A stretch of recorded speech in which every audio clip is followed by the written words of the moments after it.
जय श्री ओम नमः सिद्धेभ्यः।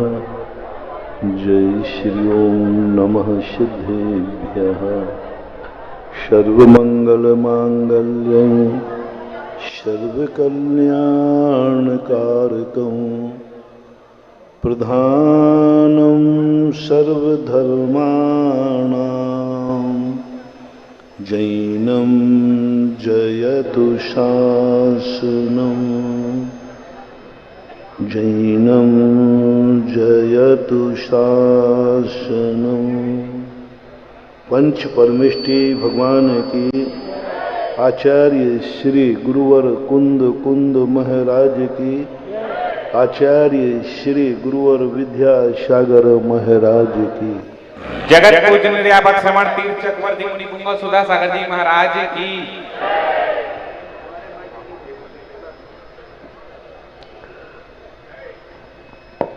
जगत के स्वभाव को देख करके व्यक्ति को कुछ ऐसा सोचना चाहिए कि जिससे वह व्यक्ति स्वयं उन शक्तियों का भोक्ता बन जाए जो उसके पास हैं। सवाल यह नहीं है कि हमारे पास क्या नहीं है, सवाल यह है जो है उसका हमें पता नहीं है। जो नहीं है उसके संबंध में हम सोचते हैं, लेकिन जो है उसकी हम खबर नहीं रखते। हमेशा व्यक्ति अभाव में जीता है। मेरे पास यह नहीं है, मेरे पास यह नहीं है, लेकिन कभी वो ये महसूस नहीं करता मेरे पास यह तो है, यह तो है। सद्भाव की अनुभूति करना सबसे बड़ा सुख का कारण होता है। जो नहीं है वह बार बार हमारे सद्भाव को नकारता है और सद्भाव की जो शक्तियां हैं उसको कमजोर करता है। इसलिए जो नहीं है उसको अपने दिमाग से निकाल दो एक बार। जो है उसकी खबर लो, उसको समझो, उसकी औकात समझो, उसकी शक्ति समझो, उसकी उपयोगिता समझो। और यदि उसकी उपयोगिता का प्रैक्टिकल हमने कर लिया तो शायद जो हमारे पास नहीं है और जिसकी हमने सोची भी नहीं थी वह भी सब कुछ हमारे पास आ जाएगा।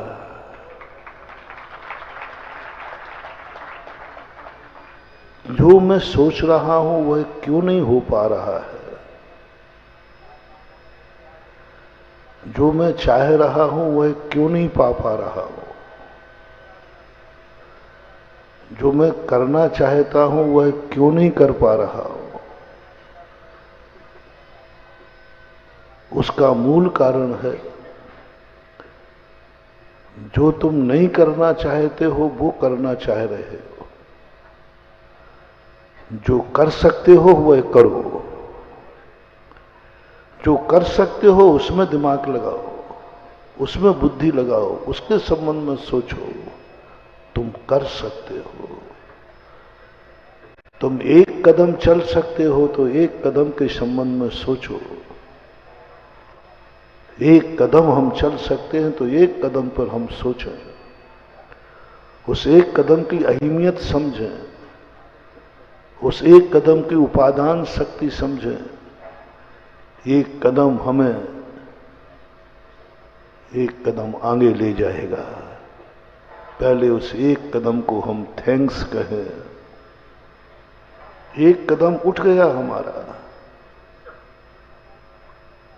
और इतने आनंद से भर जाओ, एक कदम उठ गया, यानी एक कदम हम आगे बढ़ गए और एक कदम हमारी मंजिल पास आ गई। बस एक कदम पास आ गई और एक कदम हम आगे बढ़े। हम जहां थे वहां से एक कदम आगे आ गए, यानी एक कदम हमारी मंजिल कम हो गई, पास हो गई। और जैसे तुम्हारे लिए ये अनुभूति में आएगा, आप अपने उस कदम को थैंक्स कहो, आप अपने पुण्य की सराहना करो, आप अपने भाग्य को सौभाग्य कहो। जैसे आप ये अनुभूति करोगे, तब तक पैर कहेगा अभी तो एक कदम और चल सकता हूं। उठाने के पहले बल था कि नहीं, एक कदम भी नहीं उठेगा, लेकिन एक कदम की हमने जैसी प्रशंसा की, एक कदम को जैसे ही हमने थैंक्स कहा, एक कदम चल के जैसे मैंने अवभाग कहा, कदम दोबारा उठ गया। 2 कदम, 3 कदम, पता चला कि हम थैंक्स कहते कहते मंजिल पर पहुंच गए। ये बहुत बड़ी कला महानुभाव, सारी दुनिया भूली है। सारी दुनिया एक क्या सोच रही है, एक कदम चले, अभी तो 100 कदम चलना है। हो अभी तो 100 कदम चलना है। अरे भाई 100 नहीं चलना है, 99 चलना है, एक तो तू चल चुका है। एक की अनुभूति करना है।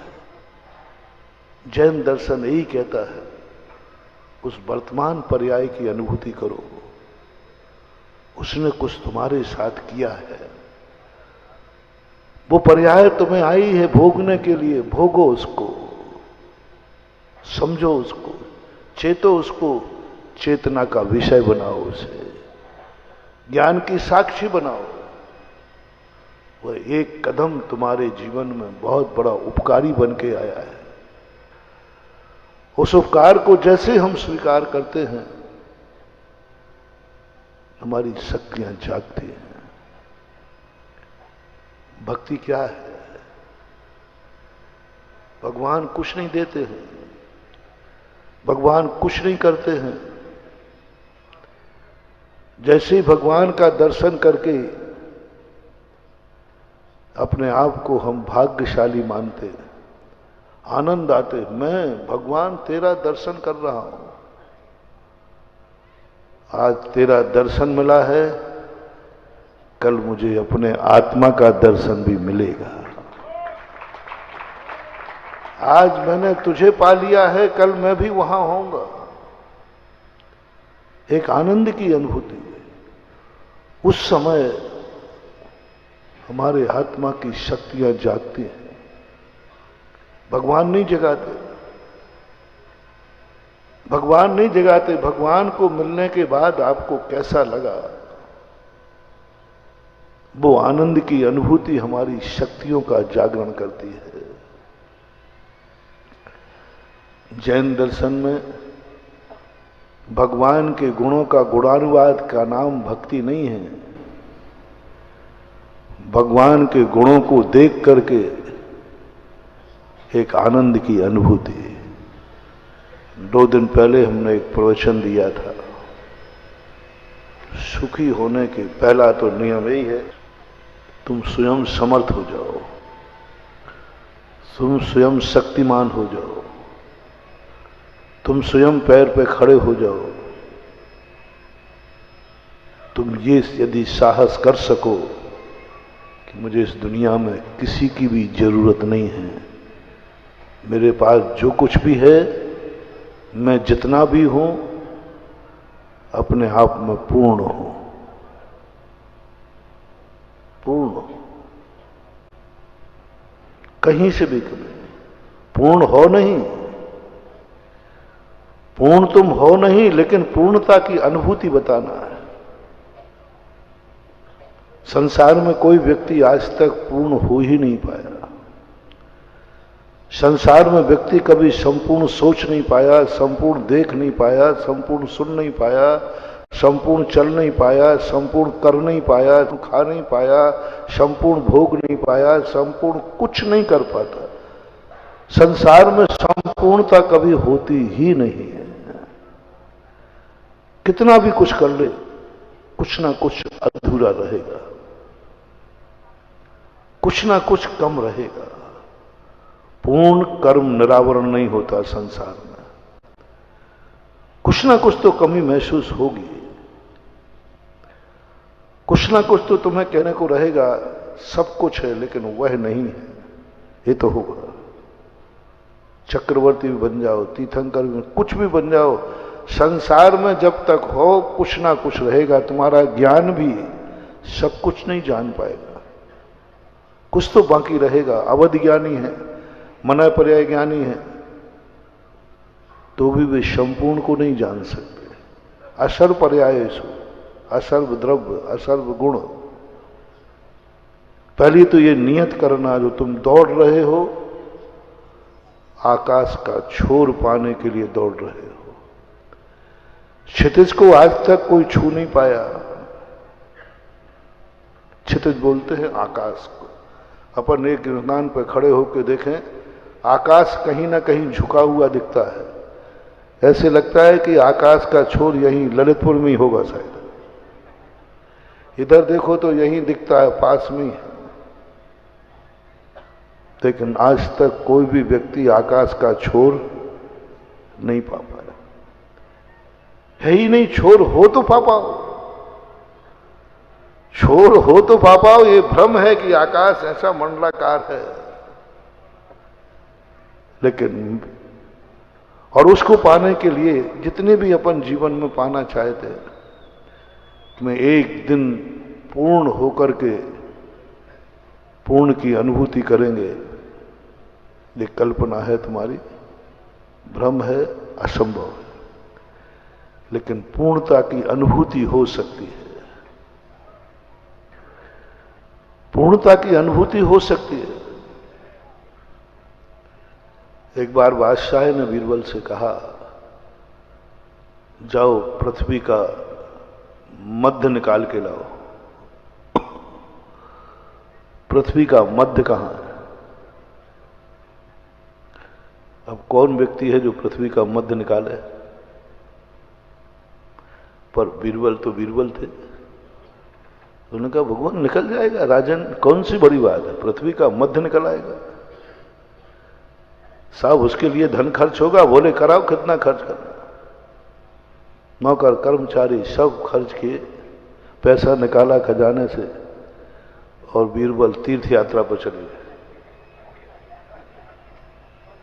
छुट्टी वैसे ही नहीं मिलती मंत्रियों को, काम से गया हूं, साहब तीर्थ। बोले, किसी ने पूछा क्या कर रहे हैं, कहां जा? बोले साहब वो मध्य नाप रहा हूं, इस एंगल से, सम्मेद शिखर वाला एंगल है ना, सारे एंगलों से थोड़ा बहुत नाप करके कागज की पूरी करके साल 6 महीने में घूम घाम करके बीरबल लौट आया। बोले राजन गजब हो गए, गजब हो गए। बहुत रहा कि जो आपकी मति ऐसी हो गई, आपका महल का जो आंगन है ना, उन्होंने कील ठोक दी। बोले पृथ्वी का यही मध्य है। अभी तक अपन को पता ही नहीं था कि अपना महल पृथ्वी के मध्य में है। और जो लोग बीरबल के विरोधी थे, उन्होंने कहा राजन क्या सबूत है, ये झूठ बोल रहा है कि सही बोल रहा है, क्या सबूत है, प्रमाण दो। पूछो किस दिशा में कितने किलोमीटर पृथ्वी है, कितने किलोमीटर पृथ्वी है। पहले इसने पृथ्वी नापी है कि नहीं नापी, इसके देखे जाएं। ये तीर्थ यात्रा करने में आता, हम लोग निगरानी में थे। बोले साहब मैं तीर्थ यात्रा में कुछ नहीं कर रहा था, अब सामने भगवान मिल जाए तो नापने गया तो नमस्कार कर लिया। अब सम्मेद शिखर की पहाड़ी से नापना था तो मैंने सोचा कि चलो आए हैं तो वंदना कर देते। सबने प्रश्न उठा दिया, क्या सबूत है कि यही मध्य है? बीरबल ने कहा राजा साहब मैंने तो सही निकाल के दे दिया। जिन जिन को संदेह हो रहा है इनको फीता दो और ये नाप के आए, गलत सिद्ध करें। राजा ने कहा कि ये बात भी सही है, सबको फीता दिए जाते, जाओ नाप के आओ, गलत सिद्ध करो। सारे मंत्री संतरी सब घबरा गए, एक तो आफत हो गई। तो सबने कहा नहीं साहब, वो बीरबल ने कहा वो सही है, मैं थोड़ा भूल गया था।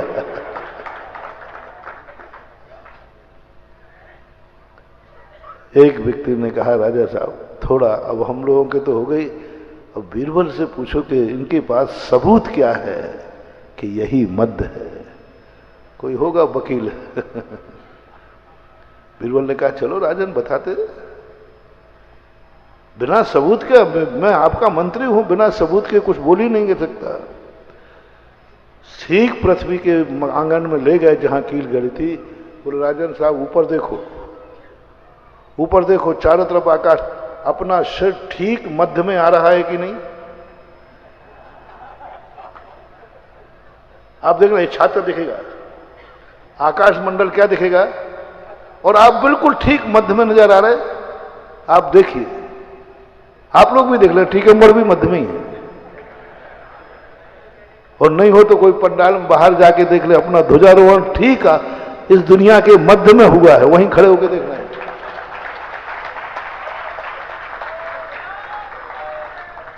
और जिन जिन को संदेह है वो नाप ले, और गलत कह रहे हो तो झंडा जहां गड़ा है वहां ठीक ऊपर आकाश में देखो, बोलो क्या दिखेगा? मत दिखेगा। राजा ने कहा बीरबल आपका सबूत सही है, बिल्कुल ठीक मध्य में दिख रहा है, और चारों तरफ बराबर आकाश दिख रहा है, इधर भी उतने उधर भी उतने ही। बीरबल ने कहा, बोले राजन झूठ क्यों बोलोगे? राजा को अनुभूति हुई कि मेरा महल मध्य में है, लेकिन क्या वह मध्य में था? तो तुम्हें आम से मतलब है कि गुठली से? आपके अनुभव में क्या आया? मैं मध्य में हूं। मध्य कहां है हमें इससे मतलब नहीं है, मुझे अनुभव में आ गया कि मध्य है तो मध्य है।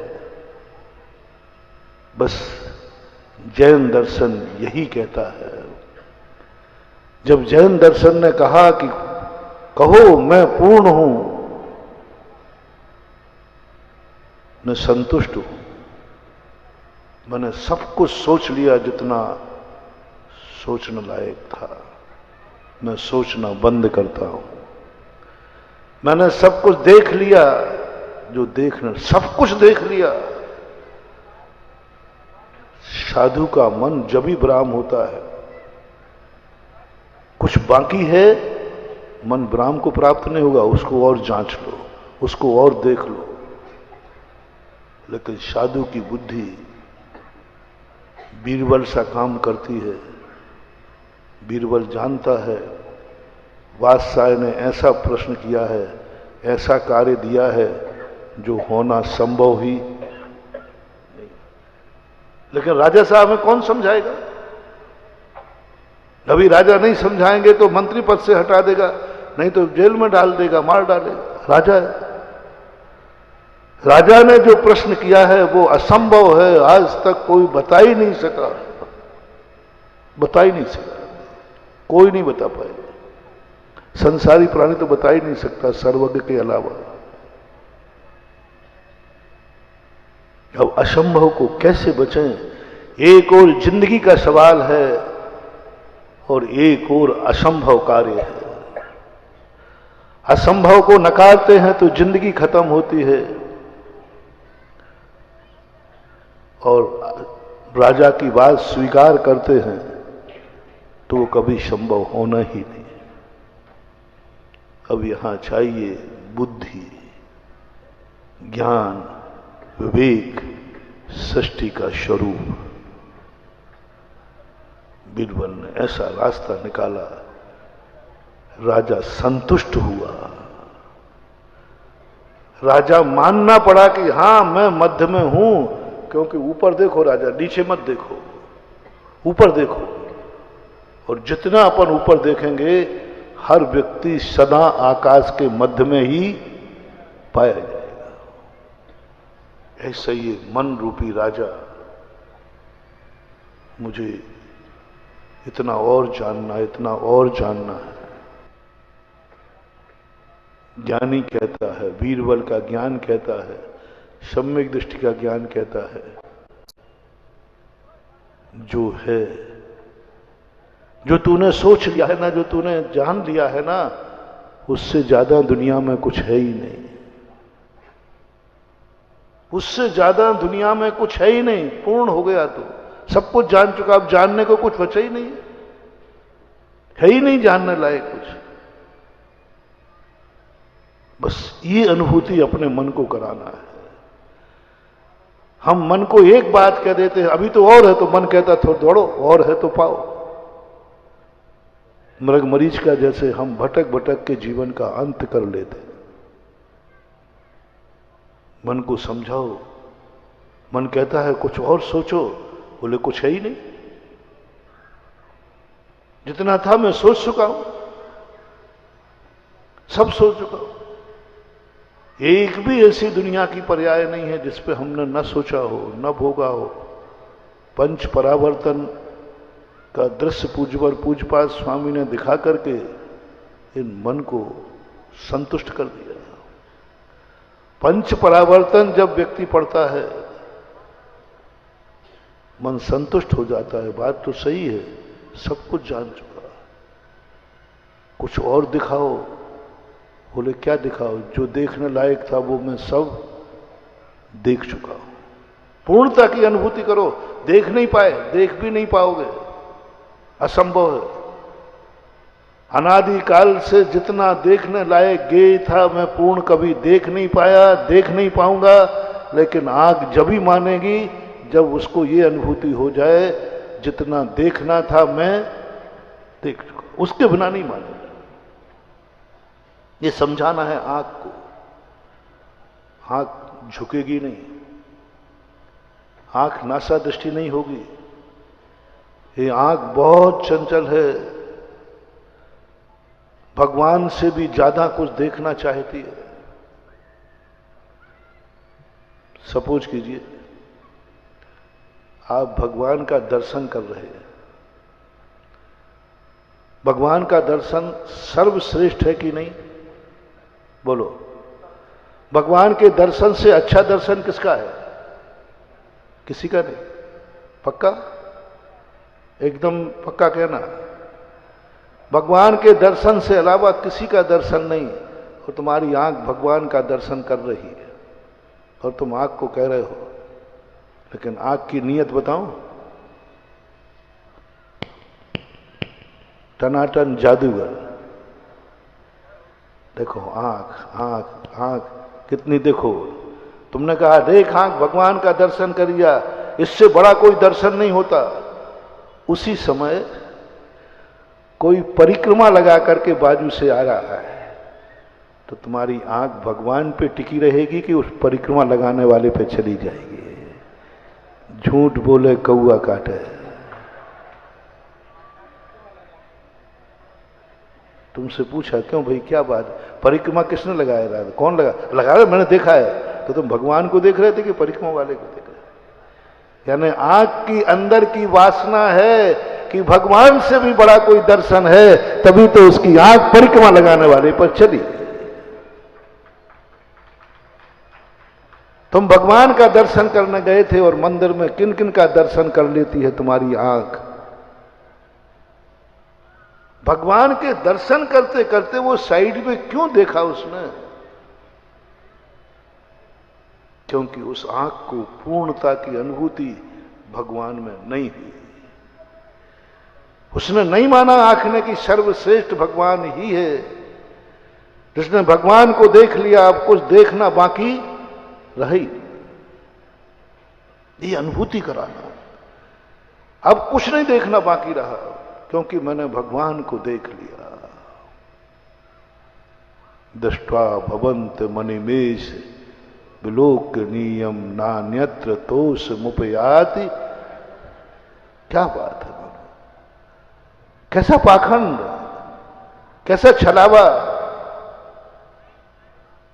हम भगवान को देखने के बाद भी हमारी आंख में कुछ और देखने की ललक है, कुछ और देखना चाहती है। वो अभी ढूंढ रही है कि नहीं, महाराज की बातों में मत आना,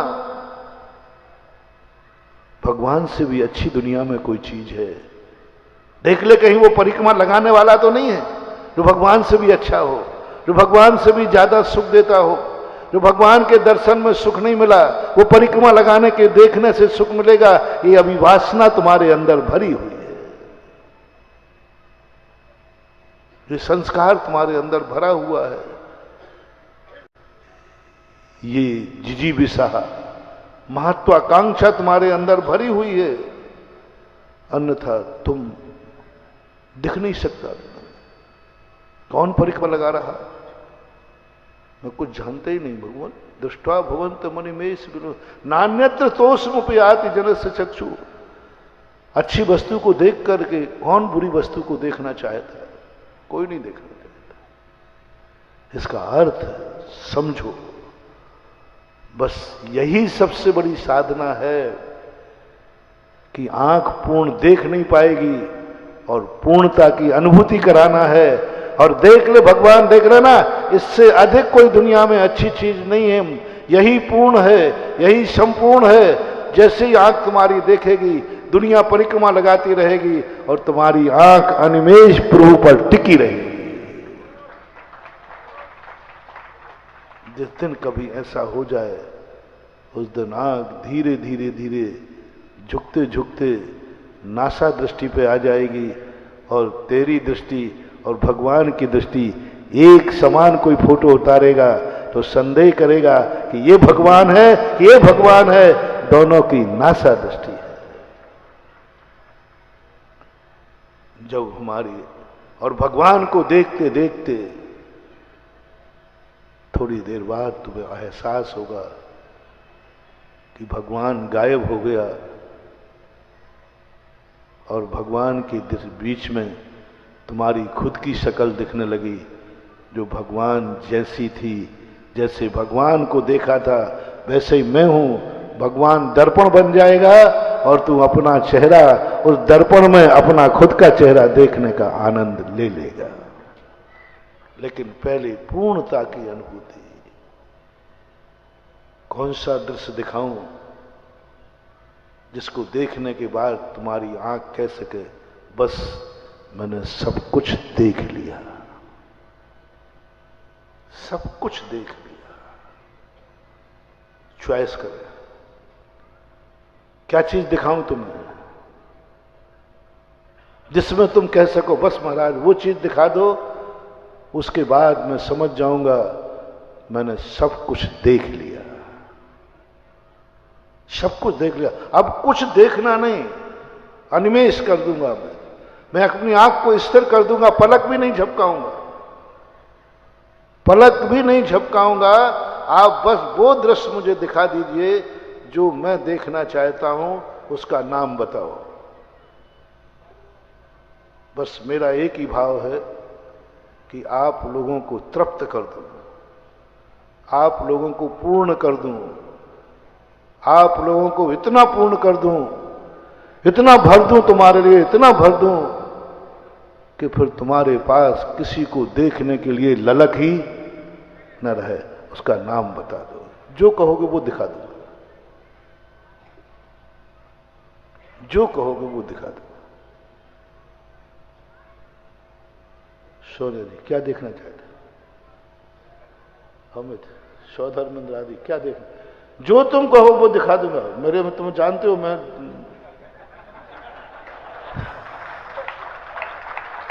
चलो आज मैं तुम्हें किमिक्षिक वरदान दे रहा हूं। गर्भ कल्याण का पहला दिन है, मांग लो क्या मांगना है, बस क्या देखना है मांग लो, क्या देखना है। पर शर्त एक है, उसके बाद फिर कुछ भी नहीं देखोगे। यदि कुछ भी देखने का भाव आया तो जो दिख रहा है ये भी दिखना बंद हो जाएगा। हाँ ऐसे तो नहीं तो कोई कहते कि साहब मुझे वही वाली बात, यदि तुमने उसके बाद कुछ देखने का भाव किया तो जो दिख रहा है ये भी देखना बंद हो जाएगा। अब बोलो क्या चीज देखना चाहते हो तुम? अंतिम इच्छा बताओ, अंतिम इच्छा बताओ कि यह देखने के बाद मैं देखना बंद कर दूं, पूर्णता का अनुभव करूंगा। मैं कह दूंगा मेरी आंख ने सब कुछ देख लिया, पर वो दिखा दो।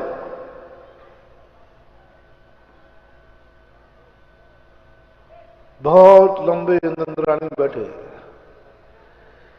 मुझे नहीं लग रहा है कि मैं टीकमगढ़ के पंडाल में बैठा, मैं तो समझ रहा हूं ललितपुर के पंडाल में बैठा हूं। और पंडाल की स्थिति देखी जाए तो ललितपुर से ज्यादा अच्छा पंडाल है।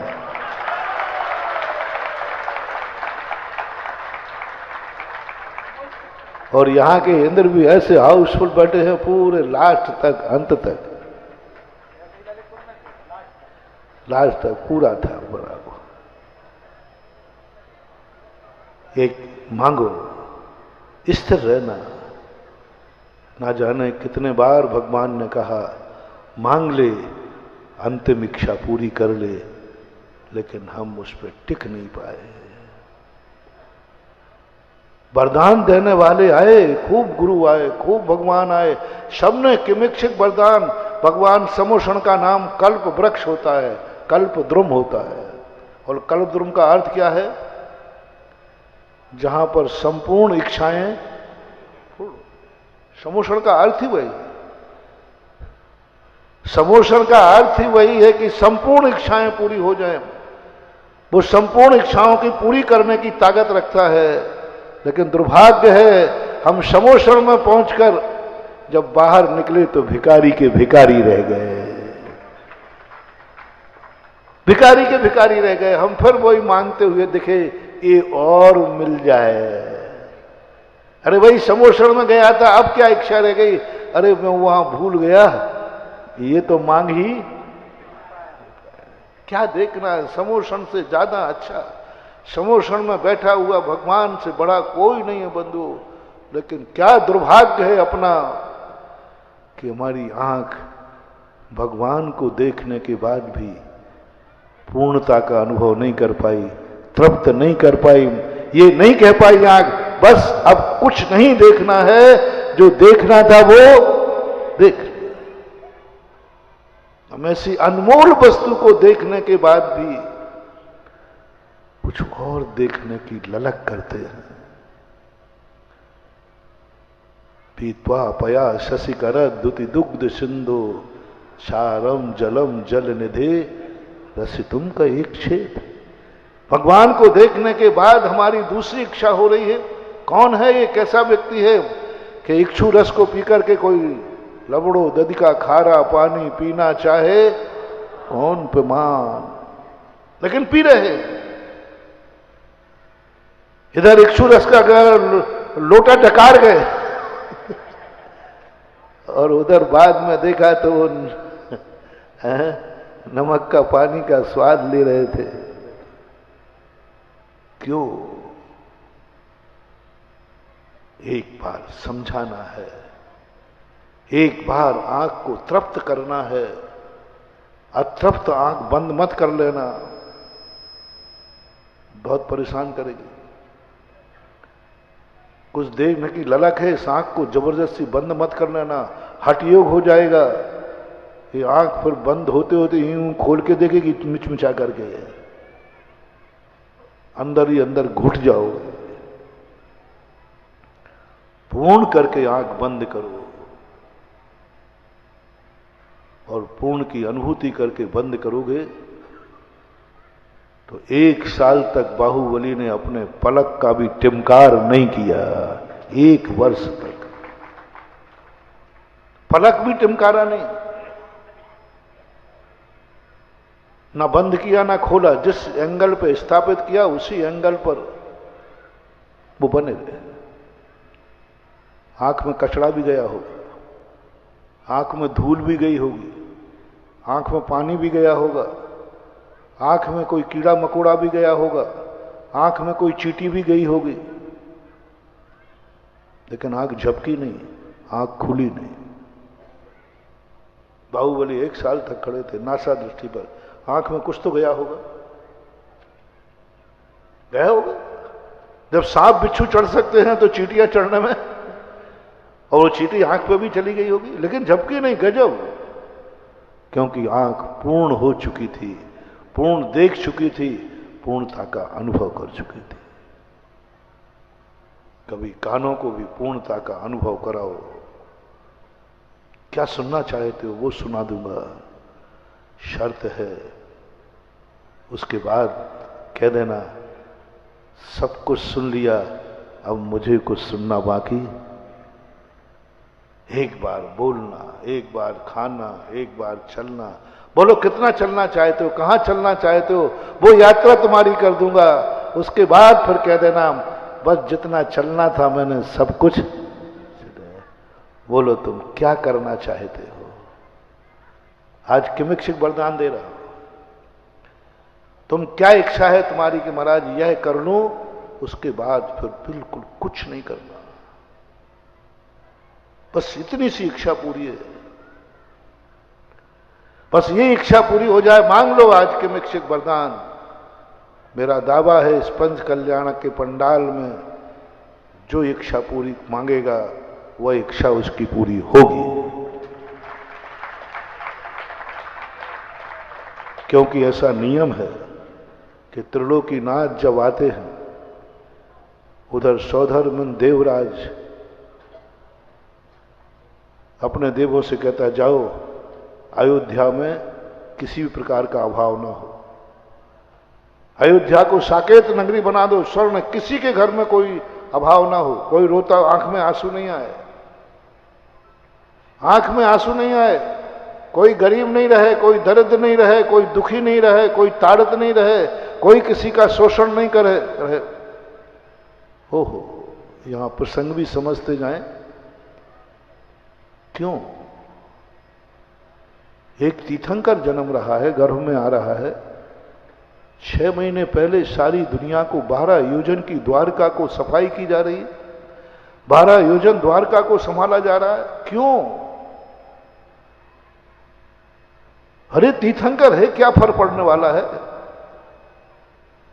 नहीं, देवराज कहते हैं एक व्यक्ति जब जन्मता है उसकी जिंदगी में 12 योजन तक का प्रभाव अच्छा बुरा पड़ता है।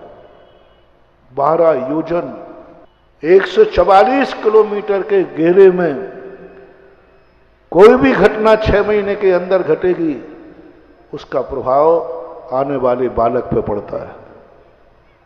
144 किलोमीटर के अंदर कोई पाप नहीं होना चाहिए, कोई व्यसन नहीं होना चाहिए, कोई शराबखोरी नहीं होना चाहिए, कोई जुआ नहीं होना चाहिए, कोई नशा नहीं होना चाहिए, कोई किसी को गाली नहीं देना चाहिए, कोई गरीब भिखारी नहीं होना चाहिए, कोई दुखी नहीं होना चाहिए।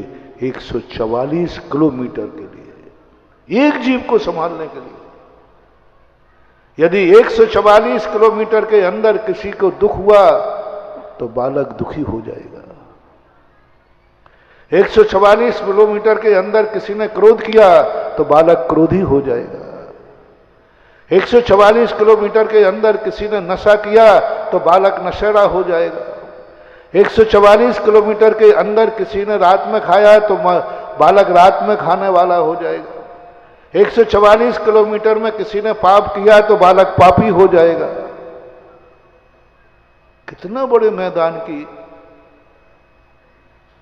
सफाई की जा रही है, कितने बड़े मैदान को संभाला जा रहा है। मुझे समझ में नहीं आई, एक बालक का जन्म लेना है, नाभि राय के घर में जन्म लेना, और दूसरी बात कौन सा बिगड़ेला महाबालक जन्म ले रहा है, 10 भवों का संस्कारित, 10 भवों का संस्कारित, जिसको दुनिया की कोई ताकत बिगाड़ नहीं सकती, कोई ताकत बुरा नहीं कर सकती, कुछ नहीं कर सकती। उसको क्या करेगा? खड़ा सोना है, खड़ा सोना है कौन? लेकिन नहीं, सावधानी रखो।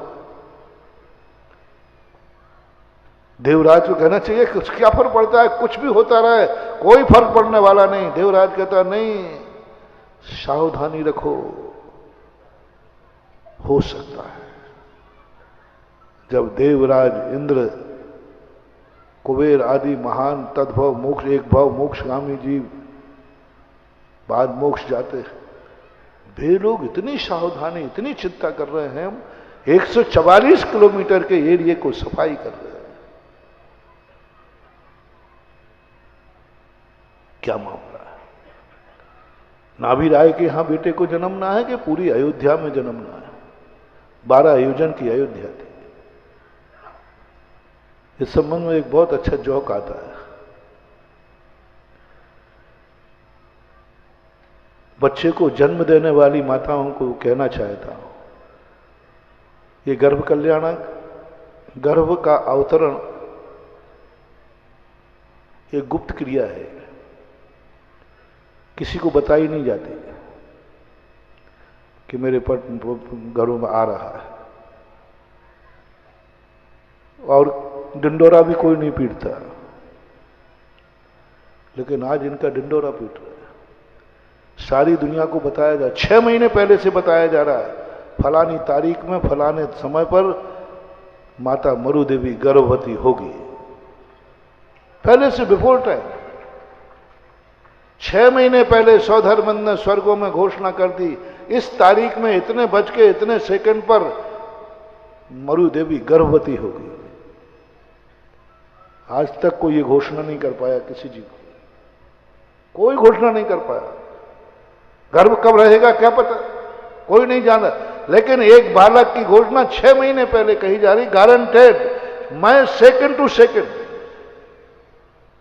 इतने बज के इतने सेकंड इतने समय पर यह जीव माता गरु देवी के गर्भ में आएगा, माता मरु देवी गर्भवती होगी। क्यों डंडोरा पीटा जा रहा है? आजकल की तो महिलाएं हैं, गर्भ को छुपाती और हैं, और एक माता वो है जिसका गर्भ का डंडोरा 3 लोक में पीटा जा रहा है। पंच कल्याणक में आपने गर्भ कल्याणक भी देखा था, तो कुछ तो मेरी चिंता करते, कुछ तो मेरे लिए करते, जिससे मैं गर्व से कह सकता था मैं उन माँ बाप की कुख में जन्मा हूं जिन्होंने 6 महीने पहले अपने मन वचन काय को सिद्ध किया है। 6 महीने पहले से हमारे आने की तैयारी की है, और 6 महीने के लिए हमारे लिए क्या क्या नहीं किया इन्होंने, क्या क्या नहीं किया। वो बात बेटे के हिसाब में जाएगी, चिंता नहीं करना। बेटा लेगा नहीं वो, लेकिन ऑडिट होके पहुंच जाता है, ऑडिट होके पहुंच जाता है। तीर्थंकर को पहुंचेगा, आज रात में सब ऑडिट पहुंच जाएगा कि अयोध्या का एक एक व्यक्ति मेरे स्वागत में खड़ा है, अयोध्या का एक एक व्यक्ति आनंद से मेरा इंतजार कर रहा है। मेरे माँ बाप ने, मेरे परिवार ने, मेरे देवताओं ने, स्वर्ग के देवताओं ने मेरे लिए क्या क्या नहीं किया है, और माँ ने भी आज मेरे लिए सब कुछ करके ये कर सकोगे। ऐसा यदि तुमने कर लिया तो तुम्हारे यहां भगवान तो नहीं जन्मेंगे, लेकिन एक गारंटी है, भगवान का भक्त जरूर जन्म जाएगा। जिनेंद्र तो नहीं जन्म दे पाओगे कलयुग में, जिनेंद्र को तो जन्म नहीं दे पाओगे कलकुल में, लेकिन इतनी गारंटी है जैन का जन्म जरूर हो जाएगा। 2 ही व्यक्ति जन्म देना है, या तो जिनेंद्र को दो या जैन को दो, या तो भगवान को दो या भगवान के भक्त को दो, या तो गुणवान बनाओ या गुणवानों की संगति करे, या तो साधु बनाओ कि साधु को जन्म दे, मेरी कूख से जन्म वो साधु बने, ना सही साधु लेकिन कम से कम साधुओं का भक्त बने। भली वो हार लेने लायक बने या नहीं लगे, लेकिन हार देने लायक बना रहे, ये भी संस्कार बहुत बड़ी चीज है। भगवान का इतना बड़ा नहीं बन सके कि उसका मेरे ऊपर अभिषेक हो, लेकिन ऐसा बेटा जन्म जाए जो प्रतिदिन सुबह उठकर भगवान का अभिषेक करे। ये संस्कार यदि आपको लेना है तो आपको कुछ ना कुछ तैयारी करना पड़ेगा। और जो मैंने प्रवचन के प्रारंभ में कहा था, पूर्णता की अनुभूति, यहीं से अपन साइड में हुए थे। समोषण में जाने के बाद भी जहां पूर्णता की अनुभूति होती है, लेकिन हम लौट के जब आए हमें अपूर्णता की अनुभूति हुई, अपूर्णता की अनुभूति। तुम नहीं कह सकते आज कि तुम क्या करना चाहते हो, मांग लो क्या चाहते हो, तुम क्या करना है, शर्त है उसके बाद फिर तुम कुछ भी नहीं करोगे, उसके बाद तुम कुछ भी नहीं करोगे। एक शब्द की घोषणा करोगे, कृतकृत्य हो गया, सब कुछ कर लिया, बस सब कुछ कर लिया। वो अंतिम, बस प्रवचन को उपसंहार कर रहा हूं, प्रवचन के प्रारंभ को याद करते हुए वह बताओ कौन सी मन में विचार आ जाए कि तुम्हारा विचार ना बंद हो जाए। ऐसी कौन सी वस्तु हो जिसको देखने के बाद तुम कहो अब सब कुछ देख लिया, उसका नाम चाहिए। अभी नहीं बताओ, शाम को जिज्ञासा में बता देना। वह वस्तु बताओ जिसको देखने के बाद तुम्हें घोषणा करना पड़ेगी, बस वह देखने के बाद अब मुझे कुछ नहीं देखना है। अधूरेपन का अनुभूति नहीं, अतृप्त की अनुभूति नहीं, आंख फोड़ना नहीं है, आंख नासा दृष्टि करना है। देखो महाराज देखो, नहीं मैंने जो कुछ देखना था वो देख लिया, बस वो पूर्णता की आनंद की अनुभूति। आंख का आनंद पूर्णता में, अपूर्णता में कभी आनंद नहीं आता। अतृप्त आदमी कभी आनंद में नहीं होता, और 99% लोग अतृप्त जीते हैं और अतृप्त होके मरते हैं। पूर्ण होकर कोई नहीं जी रहा है और पूर्ण होकर कोई नहीं मर रहा है। कितने भी व्यक्तियों से पूछो, पूर्ण होकर नहीं मरता। यार मरते समय पूछे बात, दादाजी अब तो ठीक है, बोले महाराज कुछ हो तो ये और दे दो। एक पापी मरने लगा, बहुत पाप किए थे उसने, यूं कहना चाहिए संसार के जितने पाप थे सारे पाप किए थे, वो पापी मरने लगा। आप लोग देख लेना भाई, थोड़ा सा सीधा सीधा नहीं कह रहा हूं, उदाहरण देकर के फटकार रहा हूं, लेकिन कह रहा हूं आपसे ही, क्योंकि आप लोगों की एक नीति है कि बहू को डांटना है तो बिटिया की तरफ मुंह करके डांटा जाता है। इसी प्रकार साधु सीधी सीधी तुमसे नहीं कहना चाह रहा है, कोई कथा सुना रहा है तो समझ लेना ये तो एक पापी मरने लगा। देवता ने कहा इसने एक भी पाप नहीं छोड़ा, खूब जम के पाप किए हैं, अब तो ये भर चुका होगा पापों से। आज चलो इससे पूछते हैं कि भाई तूने सब पाप कर लिए, कुछ नहीं छोड़ा, सब कर लिए ना, बस अब तो कह दे बस। उन्होंने सोचा, क्योंकि दयालु होते हैं सज्जन पुरुष, दयालु होते हैं साधु संत, दयालु होते हैं महान आत्माएं, हर व्यक्ति का कल्याण चाहते हैं। उनका भाव होता है कि पापी का भी कल्याण हो। सज्जनों की लक्षण क्या है? सज्जन का लक्षण होता है ये नहीं पुण्यात्माओं का कल्याण हो, ये नहीं, सज्जन का लक्षण है पापात्मा का भी कल्याण हो, पापात्मा का भी कल्याण हो, सबका कल्याण हो। पापी का बोले साहब इसका भी हो। सज्जन पुरुष से पूछा जाए पापी के संबंध में क्या भाव है आपके, बोले इसका भी कल्याण हो। पूज्यवर शांति सागर महाराज को एक बार किसी ने कुछ कह दिया, तो अंग्रेजों का समय था, उनसे पूछा गया कि महाराज क्या चाहते हो, इसका क्या होना चाहिए? आप जो कहोगे वो होगा। यदि आपका इशारा हो जाए तो इसकी चमड़ी उधेड़ के भूसा भर दूं, आपका इशारा हो जाए तो जेल में सड़ा दूं, जिंदगी में कभी निकलेगा नहीं।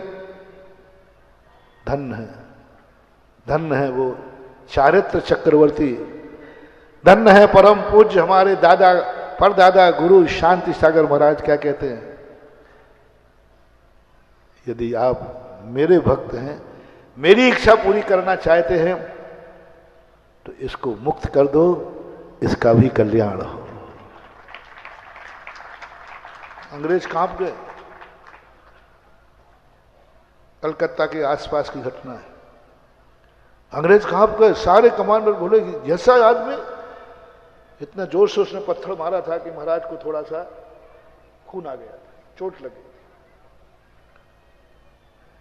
ऐसे भी आदमी होते हैं, ऐसे भी कोई है। अरे पकड़ा गया अपराधी, पत्थर मार दिया है, खून निकल रहा है, कहना तो ये चाहिए इसको ऐसी सजा दो कि सड़ सड़ के मरे, इसकी बोटी बोटी कर दो। आप होते तो क्या करते? झूठी मत बोलना, अभी मैं प्रैक्टिकल कर लूंगा। चलो मैं छोटा सा प्रैक्टिकल किए देता हूं। एक स्कूटर वाला जा रहा था, आपको कट मार के गया, कट बोलते ना, कट, और आप गिरते गिरते बचे। कट मार के गया है, गिरते गिरते बचे, वो चला गया, मन चला।